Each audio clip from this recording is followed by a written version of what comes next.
Panji Gumilang, pendiri Ponpes Al Zaitun, diduga cabuli pegawai dan santriwati. Jelaskan menggunakan akal. Jadi saya harus melepas pakaian, dan melepas pakaian itu kan nggak bisa di logika, di luar nalar. Saya nggak mau, saya tetap saja, saya tidak mau. Tapi dia memaksa, masih menggunakan alasan yang sama. Kalau kamu tidak mau, berarti kamu masih menggunakan akal. Dia mengatakan mau mengamalkan saya, caranya dengan melepas seluruh pakaian. Saya tetap jawab, saya tidak mau. Saya nggak tahu harus bagaimana. Saya nggak bisa ngapa-ngapain, di situ nggak ada orang sama sekali. Bapak Panji Gumilang pernah dilaporkan oleh karyawannya sendiri, oleh pegawainya sendiri tentang masalah pelecehan seksual, yaitu pelecehan yang dilakukan kepada ibu berinisial K. Ini pinternya Panji Gumilang atau menurut saya bodohnya pemerintah? Kenapa tidak bisa menyelidiki informasi di sana? Apalagi kita kemarin lihat statement Pak Muldoko bahwa Panji Gumilang adalah sahabatnya, terus tidak ada persoalan di Al Zaitun, perlu didukung. Ya kita tahu dulu Pak Muldoko pernah jadi Pangdam di Jawa Barat.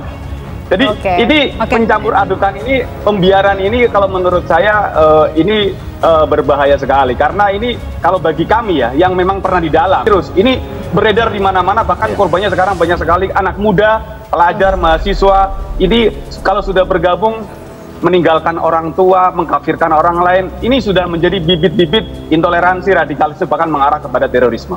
Sebagai pekerja saat itu di pesantren yang pernah juga dilakukan oleh pimpinannya sendiri, yang saya sendiri sekarang merasa trauma karena saya semenjak tinggal di sana bukannya tambah bagus, tambah baik, tapi saya benar-benar tambah rusak.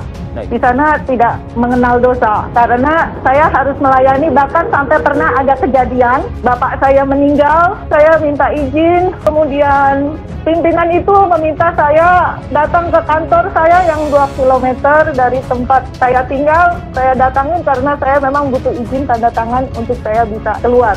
Saat itu pun saya disuruh dipaksa untuk melayani pimpinan sebelum mengurusi bapak saya meninggal. Bapak Panji Gumilang telah diproses di kepolisian, tetapi sayangnya kepolisian malah menutup kasus tersebut. Tidak diketahui mengapa alasan kepolisian menutup kasus tersebut. Nah, di balik itu kita dapat mengetahui hal kontroversi yang terjadi di Ponpes Al Zaitun. Salah satunya pendirinya atau pengasuhnya pernah dilaporkan ke polisi masalah pencabulan, meskipun kasusnya telah ditutup oleh kepolisian. Masih dalam penyelidikan, karena informasinya akan dilakukan dalam konteks pencabulan ini itu antara tahun 2018 sampai 2020.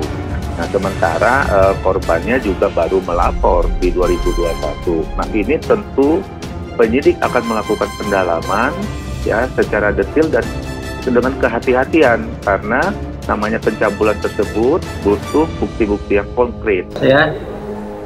Kami dari pemerintah Indramayu, karena tadi sudah saya sampaikan bahwa ini adalah kewenangannya dari pemerintah pusat ini, jadi ingin ada segera kejelasan saja gitu kan, buat nanti pegangan buat masyarakat sehingga tidak gaduh gitu, seperti sekarang ini.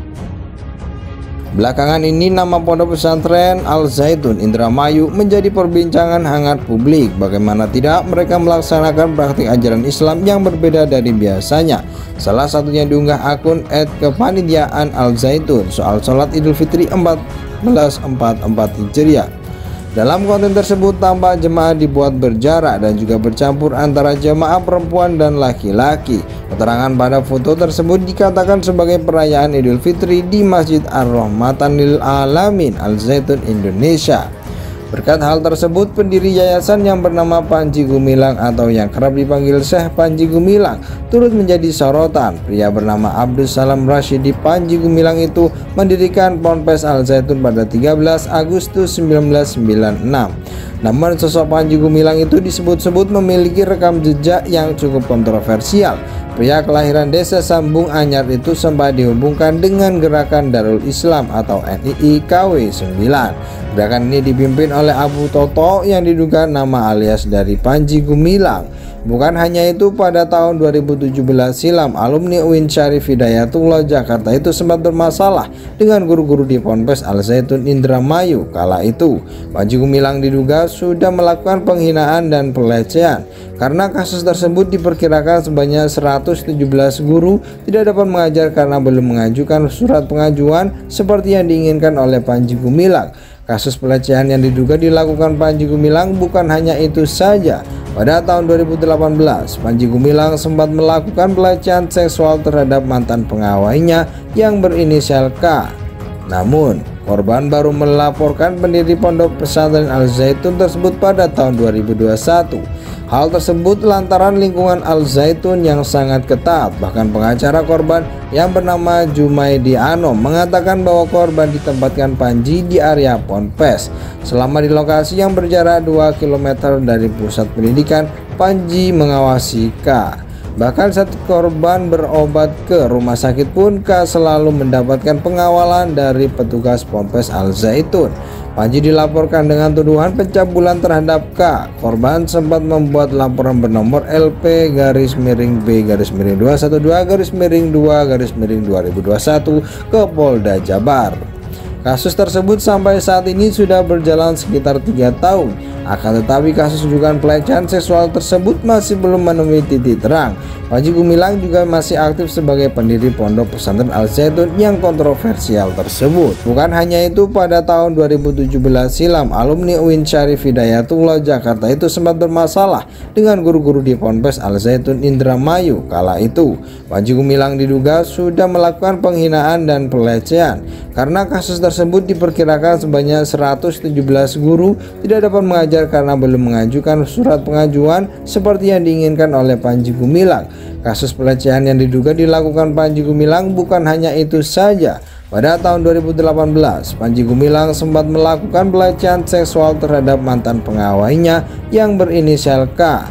Namun, korban baru melaporkan pendiri Pondok Pesantren Al Zaitun tersebut pada tahun 2021.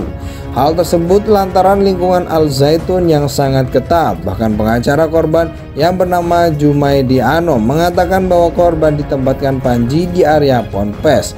Selama di lokasi yang berjarak 2 km dari pusat pendidikan, Panji mengawasi K. Bahkan saat korban berobat ke rumah sakit pun K selalu mendapatkan pengawalan dari petugas Ponpes Al Zaitun.